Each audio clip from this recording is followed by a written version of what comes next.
দুদেশের ভাগ্য জন্মলগ্ন থেকে একই সূত্রে বাঁধা। শুধু জাতীয় সঙ্গীত নয়, আমাদের জীবন জীবিকা, বিশেষ করে আমাদের পশ্চিম বাংলার সাথে বহু কিছুই পরস্পরের সঙ্গে যুক্ত, সম্পৃক্ত। আপনার কি মনে হয় দুই দেশের সম্পর্ক এখন ঠিকঠাক পথে এগোচ্ছে?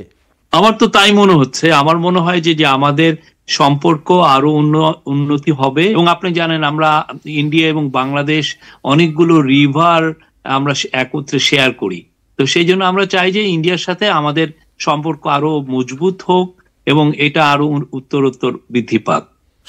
বিশেষ করে পশ্চিম বাংলা, যে আমরা যে রাজ্যে বসবাস করি, আমরা একই ভাষায় কথা বলি, আমাদের পোশাক, আমাদের খাওয়া দাওয়া, আমাদের সমস্ত কিছুই প্রায় এক।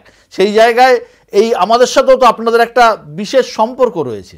অবশ্যই আমরা পশ্চিমবঙ্গের রাইটারদের লেখা, মানে কতজনের যে লেখা পড়েছি, যে শীর্ষেন্দু বলেন, সুনীল বলেন, বুদ্ধদেব গুহ বলেন, আপনি শ্যামল গঙ্গোপাধ্যায় বলেন, আমার ওনার খুব, এই যে উনি হাট বাজার নিয়ে একটা লেখা লিখেছেন, ওইটা আমার খুব প্রিয়। আমি নিজে বাংলাদেশের হাট বাজারে ঘুরে বেরিয়েছি অনেক। আমার মনে হয় যে ওনার মতো একটা লেখা আমিও বুঝিয়ে লিখতে পারবো।